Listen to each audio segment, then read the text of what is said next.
सबसे बड़ी प्रॉब्लम क्यों फ्रीलांसर्स और एजेंसी ओनर्स फेल हो जाते हैं। उनको ऐसा लगता है कि अगर वो क्लाइंट को अपनी सारी सर्विसेज देंगे, सारे रिजल्ट्स देंगे, तो उनके क्लाइंट रिटेन रहेंगे, उनको कभी कोई प्रॉब्लम नहीं आने वाली है। पिछले 5 सालों में मैंने ऐसी चीजें फेस करी हैं related to ad budget, billings, client की एक्सपेक्टेशंस, मीटिंग्स, आए दिन मीटिंग करना है। बहुत सारी चीजें मैंने ऐसे फेस करी हैं जो मेरे काम से रिलेटेड नहीं थी। अगर मैंने किसी क्लाइंट को बहुत अच्छा काम दिया फिर भी मेरे पेमेंट्स रुक गई, या फिर जो मेरे एड बजट और क्लाइंट के सर्विस के बीच का जो कंफ्यूजन होता है वो क्रिएट हो गया। आज की इस वीडियो में हम बात करने वाले हैं कि आपको कौन सी चीज़ें स्टार्टिंग डे 1 से क्लियर करके रखनी है। सबसे पहले हम स्टार्ट करते हैं एड बजट के साथ।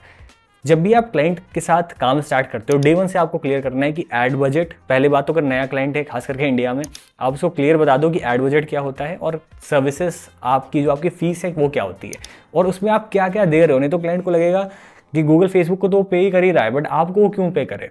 तो आपको डे 1 से क्लियर कर देना है कि अगर आप क्लाइंट से 50,000 चार्ज कर रहे हो या फिर गूगल एड्स के लिए आप 1 लाख एड बजट आप क्लाइंट को सजेस्ट कर रहे हो, तो आप क्या चीज़ें हैं सब कुछ आप उसको बता दीजिए। ठीक है, तो आपको डे 1 से क्लियर करना है एड बजट और आपका जो सर्विस की फीस है। ध्यान रहे कभी भी जो एड बजट है वो आप इंक्लूड करके मत दीजिए, क्योंकि मैं पर्सनली नहीं देता हूँ। मैं क्या करता हूँ कि क्लाइंट को एड बजट अलग सेपरेट देता हूँ। आपको बता देता हूँ मैं कि क्लाइंट को मैंने सजेस्ट किया 1 लाख रुपए पर मंथ आपको एड्स पे खर्च करने हैं और 50,000 आपको हमें देने हैं, क्योंकि मैं आपको Google ads, Facebook ads manage करूँगा, लीड जनरेट करेंगे, सेल्स करेंगे, इस तरह के कैंपेन्स क्रिएट करेंगे, सारी चीज़ें होने वाली है।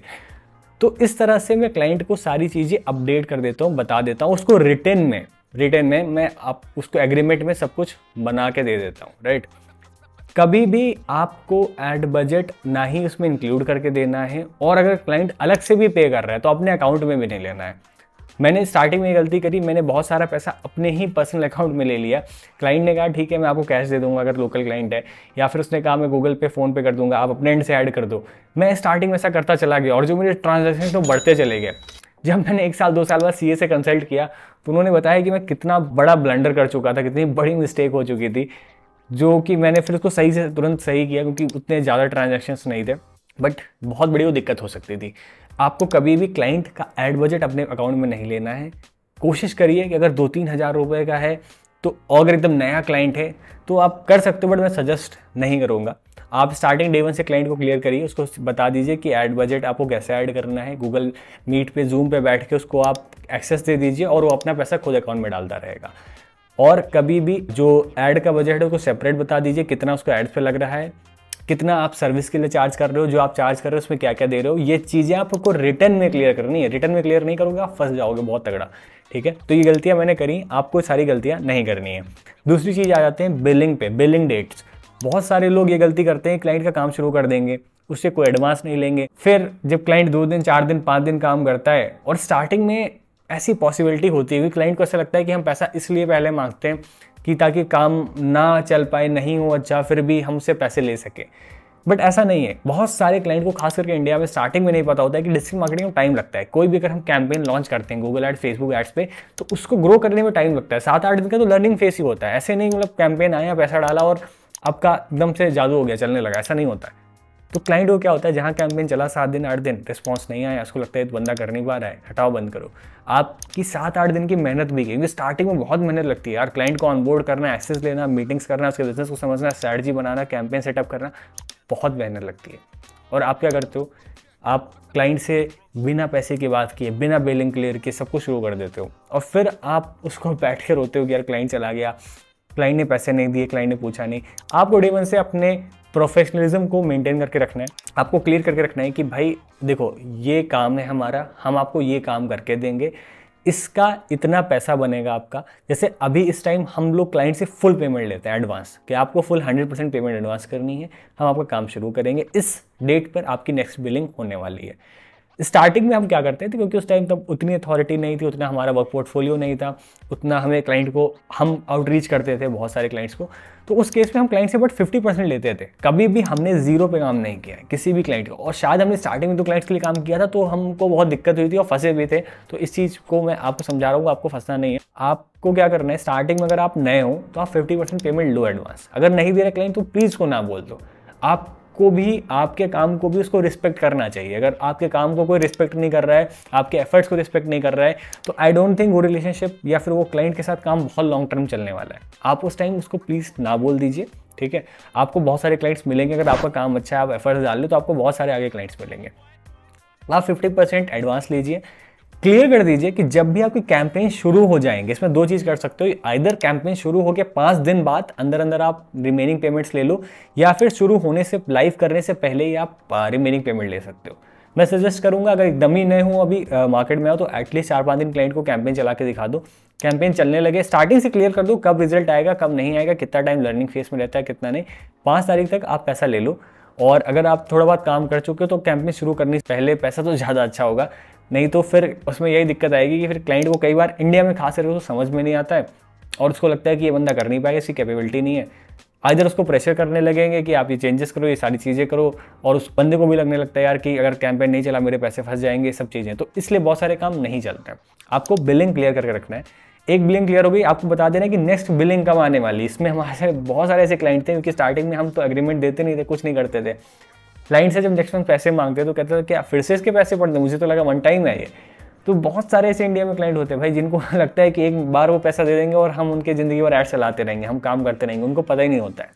तो ये सारी चीज़ें मैं आपको प्रॉब्लम शेयर कर रहा हूँ इसलिए ताकि आप समझ पाओ कि यहाँ के माइंडसेट क्या होते हैं, यहाँ के लोगों में दिक्कतें क्या आती हैं, ठीक है। क्योंकि ऐसा नहीं है यहाँ पे लोग गलत हैं, वो सारी चीज़ें, कई लोगों को अवेयरनेस नहीं होती, उसकी नॉलेज नहीं होती, तो आपको वो चीज़ें क्लियर करनी है। खास करके ध्यान रहे रिटर्न एग्रीमेंट में कर दो, वो ज़्यादा अच्छा है। तो यहाँ पे हमने बात कर ली एड बजट और बिलिंग के रिलेटेड। अब हम बात कर लेते हैं सर्विस इंक्लूजन्स। हमने बहुत सारे क्लाइंट को सोशल मीडिया मार्केटिंग सेल किया, उनको ग्राफिक्स दिए, 4 दिन बाद वो आके कहते हैं कि आप वीडियो एडिटिंग भी कर दीजिए, आप ऐसा करिए, हमारे यहाँ ये एक XYZ फंक्शन होने जा रहा है, इसका आप कार्ड बना दीजिए, मुंडन का कार्ड, बर्थडे का कार्ड इसका बना दीजिए। हम उनको डे 1 से क्लियर कर देते हैं। अभी आज के टाइम ये सब गलतियाँ हम पहले करते थे, हम उनको क्लियर नहीं करते थे, आज हम क्लियर कर देते हैं। सोशल मीडिया अगर मार्केटिंग कर रहे हैं तो आपके बिजनेस रिलेटेड हम 10 पोस्ट बनाएंगे, कोशिश करते हैं वो डिलीवर करने की, बट उसकी भी एक लिमिट है, 1 या 2।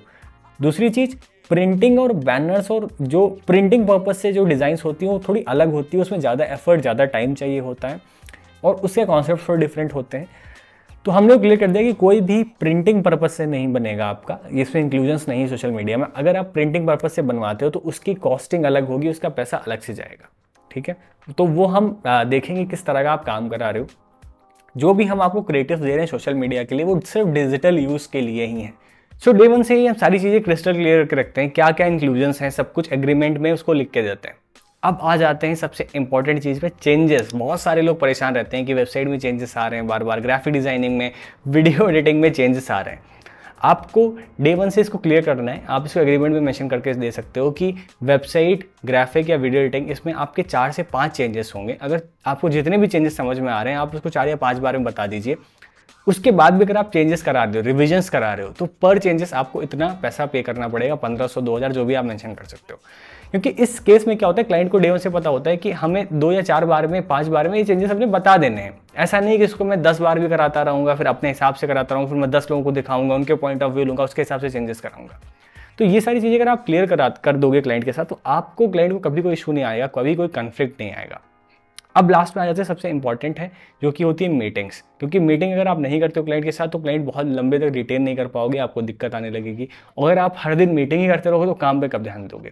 तो आपको क्लियर करना है कि मीटिंग्स आइदर आप 15 डेज पे कर सकते हो स्टार्टिंग में, या फिर उसको 1 मंथ की रिव्यू मीटिंग कर सकते हो। हर 1 महीने पे आप रिव्यू मीटिंग करिए, क्या क्लाइंट को रिजल्ट्स आए हैं, क्या उसको फ़ायदे हुए हैं, क्या इसकी एक्सपेक्टेशन क्लियर हुई कि नहीं, सब कुछ आपको उसको देखना है। अगले मंथ की आपको क्या स्ट्रेटजी वो क्लाइंट के साथ डिस्कस कर लेनी है। तो मीटिंग आप एटलीस्ट 15 डेज पे रखिए, बीच में 15 दिन का आप काम को रिव्यू करना, कुछ चेंजेस हैं वो समझ सकते हो, या फिर 1 महीने पर रखिए। तो ये चीज़ आपको क्लियर करनी है, नहीं तो स्टार्टिंग में हम लोग बहुत प्रॉब्लम हो जाती है। क्लाइंट संडे को भी फ़ोन करता रहता है, हम क्लाइंट को संडे के साथ बैठे हैं, मीटिंग कर रहे हैं, बट कभी उसके कुछ कंक्लूजन्स नहीं निकल के आते थे। कभी भी वो मीटिंग्स का कुछ एजेंडा नहीं सेट होता था कि हम डिस्कस क्या कर रहे हैं। बस कोई भी किसी भी चीज़ पे डिस्कशन चल रहा है तो दैट इज़ डिस्कशन, वो डिस्कशन है, बट उससे कोई सेट नहीं हो जाएगा कि क्या हमें सर्विस इंप्रूवमेंट करनी है, क्या चीज़ें करनी है। तो मीटिंग्स आपको डे 1 से क्लियर करनी है। आई होप ये सारी चीज़ें आपको क्लियर हो गई होंगी। अगर आप फ्रीलांसिंग या सारी बिजनेस कर रहे हो, आप डिजिटल मार्केटिंग एजेंसी रन कर रहे हो और कुछ प्रॉब्लम्स आ रही हैं, तो प्लीज़ नीचे कमेंट करके बताओ। आई होप मैं उसका सॉल्यूशन निकाल सकता हूँ, आपको बता सकता हूँ। प्लीज़ कमेंट करके बताइए। Thank you so much.